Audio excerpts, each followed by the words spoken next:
Hello friends. Indian navy की तरफ से एक नया नोटिफिकेशन जारी किया गया है। नोटिफिकेशन है आपका वैकेंसी के रिलेटेड। तो चलिए देख लेते हैं कौन से पोस्ट के लिए ये नोटिफिकेशन जारी किया गया है और इस पोस्ट के लिए आपका मिनिमम क्वालिफिकेशन क्या होना चाहिए, एज लिमिट क्या होना चाहिए, कब से आप अप्लाई कर सकते हैं, इसका लास्ट डेट क्या रखा गया है। ठीक है, तो चलिए शुरू करते हैं। तो आपका जो नोटिफिकेशन आया है ये चार्जमैन 2 वैकेंसी का, जो अभी चार्जमैन बना दिया गया है, और नोटिफिकेशन नंबर है आपका CM01/2023। ठीक है, तो चलिए आगे देख लेते हैं। यहाँ पर बताया गया है आप जो एलिजिबल कैंडिडेट है तो वो अपना एप्लीकेशन ऑनलाइन थ्रू अप्लाई कर सकते हैं, और एड्रेस दिया गया है आपका www.joinindiannavy.gov.in। ठीक है, तो चलिए आगे देख लेते हैं। यहाँ पर बताया गया है आपका जो सर्विस रहेगा वो जनरल सेंट्रल सर्विस रहेगा, ग्रुप बी पोस्ट में, नॉन गैजेटेड नॉन मिनिस्ट्रियल। ठीक है, और आपका जो पे स्केल होगा वो है लेवल 6, और इनिशियल बेसिक रहेगा आपका 35,400। तो चलिए आगे देख लेते हैं। आगे यहाँ पर एक टेबल दिया गया है, जो नेवी का जो डिपार्टमेंट है उसमें बहुत सारा ग्रुप रहता है, उस ग्रुप में आपका सब ग्रुप रहता है। उस सब ग्रुप में आपको चार्जमैन पोस्टेड किया जाएगा, तो वो सब ग्रुप के हिसाब से आपका पोस्टिंग दिया जाएगा, और सब ग्रुप के हिसाब से आपका जो डिस्ट्रीब्यूशन है वो भी दिया गया है। ठीक है, तो जैसे कि मैं एक ट्रेड का बता देता हूँ। जैसे कि इलेक्ट्रिकल ग्रुप में इलेक्ट्रिकल फिटर आता है, उसमें आपका एसेंशियल क्वालिफिकेशन मांगा गया है degree in science with physics और केमिस्ट्री और मैथमेटिक्स। ठीक है, तो जो डिग्री किए हुए रखे हो उनका मिनिमम क्वालिफिकेशन साइंस होना चाहिए, वो भी फिजिक्स केमिस्ट्री या फिर मैथमेटिक्स से। ठीक है, और जिनका अगर डिग्री नहीं है, अगर उन्होंने इलेक्ट्रिकल इंजीनियरिंग से भी डिप्लोमा करके रखे हो तो वो भी अप्लाई कर सकते हो। ठीक है, तो चलिए आगे देख लेते हैं। आगे यहाँ पर जो डिस्ट्रीब्यूशन के बारे में बताया गया है, जैसे कि अनरिजर्व के लिए आपका 18 पोस्ट है, ईडब्ल्यूएस के लिए 4 पोस्ट है, ओबीसी के लिए आपका 9 पोस्ट है, एससी के लिए 8 पोस्ट है, एसटी के लिए 3 पोस्ट है, और टोटल आपका हो जाता है 42। ठीक है, तो जितना भी वैकेंसी है टोटल 42 वैकेंसी है, इसमें से एक जो वैकेंसी है PWBD कैटेगरी के लिए है। ठीक है, और यहाँ पर कमांड वाइज भी आपका जो वैकेंसी है वो डिस्ट्रीब्यूशन करके करके रखा गया है। जो 42 वैकेंसी है ना, इसी को ही कमांड वाइज भी डिस्ट्रीब्यूशन कर दिया गया है। जैसे कि आपका ईस्टर्न नेवाल कमांड में है 17, अंडमान निकोबार कमांड में है 1, साउदर्न नेवल कमांड में है 4, और वेस्टर्न नेवल कमांड में है 20। ठीक है, इसी तरह बाकी जो ग्रुप है उस ग्रुप में भी सेम बताया गया है, तो आप पीडीएफ से देख लीजिएगा। जो आपके लिए एप्लीकेबल होगा वही आप अप्लाई कीजिएगा। तो चलिए आगे देख लेते हैं।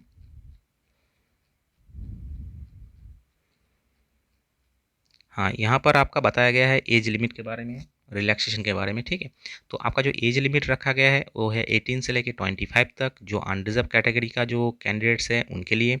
और जो कैटेगरी जो जिनको रिजर्वेशन मिलता है उनके लिए एक टेबल दिया गया है, तो यहाँ पर आप देख लीजिएगा। जैसे कि नॉर्मली SC ST को आपका 5 ईयर्स का छूट मिलता है, OBC को 3 ईयर्स का छूट मिलता है। उसके बाद भी जो कैटेगरी रहते हैं, जो PWBDS का है उनके लिए भी जो छूट है वो भी दिया गया है। उसके बाद एक्साइजमेंट है, डिपार्टमेंटल कैंडिडेट है, उनके लिए भी जो गवर्नमेंट से इशू करते हैं रिलैक्सेशन का, वो दिया गया है, तो आप पढ़ लीजिएगा। ठीक है, तो चलिए आगे देख लेते हैं। यहाँ पर जो एजुकेशन क्वालिफिकेशन जो रिक्वायरमेंट दिया गया है वो है minimum degree in science with physics और केमिस्ट्री और मैथमेटिक्स। ठीक है, तो जिनके पास भी अगर फिजिक्स केमिस्ट्री और मैथमेटिक्स से डिग्री है वो इस पोस्ट के लिए एप्लीकेबल है, कौन सा भी पोस्ट हो। ठीक है, और जिनके पास डिप्लोमा है तो उनके लिए पर्टिकुलर एक ट्रेड होना चाहिए, तभी आप अप्लाई कर सकते हैं। ठीक है, तो चलिए आगे देख लेते हैं। आगे यहाँ पर आपका नेचर ऑफ ड्यूटीज़ के बारे में बताया गया है। जो आपका ड्यूटीज़ है वो क्या मतलब करना है, आपको क्या देखना है, तो उसके बारे में बताया गया है। तो मैं एक शॉर्ट में बता देता हूँ। आप सुपरवाइज़र पोस्ट में पोस्टेड रहेंगे। ठीक है, एक ऑफिसर के अंडर। तो जितना भी वर्कशॉप में आपका या सेक्शन में आपका जो काम होगा उसका जिम्मेदारी आपके ऊपर आएगा। ठीक है, वो ख़राब होने से आपका ही जिम्मेदारी है, वो अच्छा होने से भी आपका ही जिम्मेदारी है, तो पूरा रिस्पॉन्सिबिलिटी आपका रहेगा। ठीक है, तो चलिए आगे देख लेते हैं। यहाँ पर आपका पेमेंट के बारे में बताया गया है। तो यहाँ पर आपका जो पेमेंट स्टार्ट होगा लेवल 6 से स्टार्ट होगा, जो 7th पे कमीशन के अंडर आता है। और इसका जो इनिशियल बेसिक है आपका 35,400। उसके साथ आपका जो अलाउंसेस वगैरह रखते हैं, जैसे कि डियरनेस अलाउंसेस, हाउस रेंट, उसके बाद HRA, सब ऐड होके ही आएगा। ठीक है, और उसके बाद देख लेते हैं क्या दिया गया है। यहाँ पर आपका ओपनिंग एंड क्लोजिंग डेट के बारे में बताया गया है। जो ओपनिंग डेट, जो ऑनलाइन रजिस्ट्रेशन ओपनिंग डेट दिया गया है वो है 15 मई 2023, जो सुबह के 10 बजे से। और आपका जो क्लोजिंग डेट रखा गया है वो है 29 मई 2023, रात के 11 बजे तक।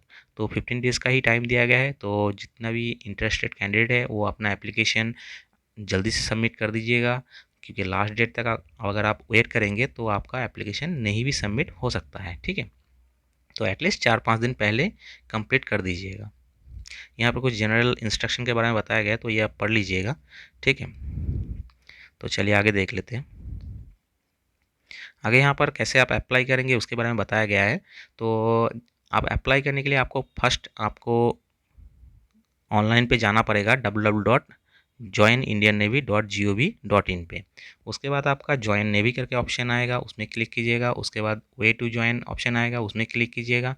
उसके बाद सिविलियन में क्लिक कीजिएगा। उसके बाद चार्जमैन सेकेंड में क्लिक कीजिएगा। जब आप चार्जमैन सेकेंड में क्लिक कीजिएंगे तो उसके बाद आपका एप्लीकेशन जो फॉर्मेट है वो खुल जाएगा। वहाँ पर अपना एप्लीकेशन सबमिट कर सकते हैं। ठीक है, जो कि डेट दिया गया है उसी डेट के अंदर ही ये ऑप्शन खुलेगा। तो चलिए आगे देख लेते हैं। यहाँ पर एप्लीकेशन फॉर मल्टीपल पोस्ट के बारे में बताया गया है। जो कैंडिडेट अगर 2 पोस्ट या 3 पोस्ट के लिए अप्लाई करने के लिए इच्छुक है तो अप्लाई कर सकता है, बट उसके लिए अलग अलग एप्लीकेशन आपको देना पड़ेगा। ठीक है, बट एक पोस्ट के लिए आपको एक ही एप्लीकेशन देना है, दोबारा नहीं देना है। अगर दो दे देते हैं आप एक पोस्ट के लिए, ठीक है, तो उसमें आपका जो लास्ट एप्लीकेशन है उसको ही वैलिड माना जाएगा। हाँ, बशर्ते आपका पेमेंट होना चाहिए लास्ट वाला एप्लीकेशन। ठीक है, तो चलिए आगे देख लेते हैं। यहाँ पर आपका एप्लीकेशन जो पेमेंट फ़ी है उसके बारे में बताया गया है। तो जो अनरिजर्व कैंडिडेट है उनके लिए आपका 278 फीस रखा गया है। ठीक है, और यहाँ पर एग्जामिनेशन के बारे में बताया गया है और मोड ऑफ पेमेंट के बारे में बताया गया है। तो मोड ऑफ पेमेंट में आपका क्रेडिट कार्ड, नेट बैंकिंग और यूपीआई थ्रू आप कर सकते हैं। ठीक है, और एक बार अगर आपने फ़ी पेमेंट कर दिया तो वो नॉन रिफंडेबल रहेगा। तो चलिए आगे देख लेते हैं। हाँ, यहाँ पर एग्जाम्पशन फॉर पेमेंट फ़ी दिया गया है। तो जो एससी, एसटी, पीडब्ल्यूडी, पीडब्ल्यूबीडीएस और एक्स सर्विसमैन जो कैंडिडेट है और वुमेन कैंडिडेट है, इनके लिए आपका एग्ज़ाम फ़ी नहीं लगेगा। ठीक है, तो चलिए आगे देख लेते हैं। आगे यहाँ पर आपका एग्ज़ाम सिटीज़ के बारे में बताया गया है। तो कुछ सिलेक्टेड स्टेट में कुछ सिलेक्टेड सिटीज़ है, वहीं पर ही आपका एग्ज़ाम सेंटर होगा। ठीक है, तो जो कैंडिडेट अप्लाई कर रहे हैं उसका नज़दीक वाला जो सेंटर रहेगा उसी में ही आप चॉइस कीजिएगा, तो वहाँ पर ही सेंटर देने का चांसेस मैक्सिमम रहता है। ठीक है, तो चलिए देख लेते हैं। यहाँ पर कुछ रिजेक्शन क्राइटेरियाज दिया गया है, तो यह पढ़ लीजिएगा। जो गलती करने से आपका एप्लीकेशन जो है वो रिजेक्ट हो सकता है। ठीक है, उस टाइप से बताया गया है। जैसे कि एग्ज़ाम फ़ी नहीं देना, पिताजी का नाम गलत डालना मतलब नहीं डालना, या फिर आपका जो एजुकेशन क्वालिफ़िकेशन है वो ठीक-ठाक नहीं डालना, इस सब के बारे में। तो चलिए आगे देख लेते हैं। यहाँ पर जो date of examination and admit card के बारे में बताया गया है। तो आपका जो एग्ज़ामिनेशन डेट है वो अभी पब्लिश नहीं किया गया है, वो बाद में पब्लिश कर दिया जाएगा। और एडमिट कार्ड आपको भेज दिया जाएगा जब आपका एग्ज़ाम डेट फाइनल हो जाएगा। ठीक है, तो चलिए आगे देख लेते हैं। आगे यहाँ पर बताया गया है आपका मोड ऑफ सिलेक्शन।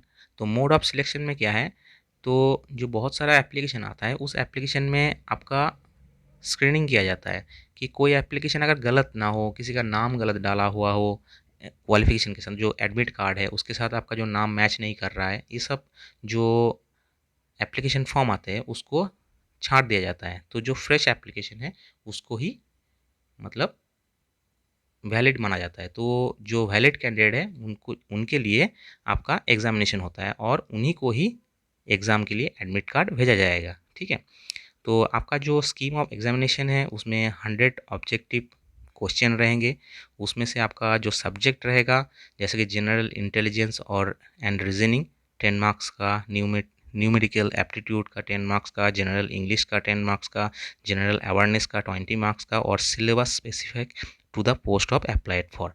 तो जो आप पोस्ट के लिए अप्लाई कर रहे हैं उस पोस्ट के रिगार्डिंग आपका 50 क्वेश्चन का क्वेश्चन आएगा। ठीक है, तो सबसे ज़्यादा क्वेश्चन उसी से आ रहा है, तो आप अच्छे से अपना जो ट्रेड है उसी का रिलेटेड क्वेश्चन करके जाइएगा। ठीक है। यहाँ पर जो कॉमन जो आपका सब्जेक्ट है उसके बारे में बताया गया है और ट्रेड के बारे में भी बताया गया है, तो आप पढ़ लीजिएगा कौन से जो सिलेबस से आपका क्वेश्चन आने वाला है। ठीक है, तो चलिए देख लेते हैं।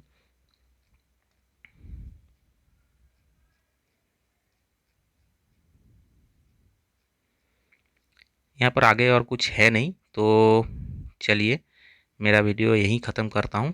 तो आप अच्छे से अपना एप्लीकेशन भर के सबमिट कर दीजिए ताकि आपका एप्लीकेशन रिजेक्ट ना हो। तो चलिए मिलते हैं नेक्स्ट वीडियो पे। बाय।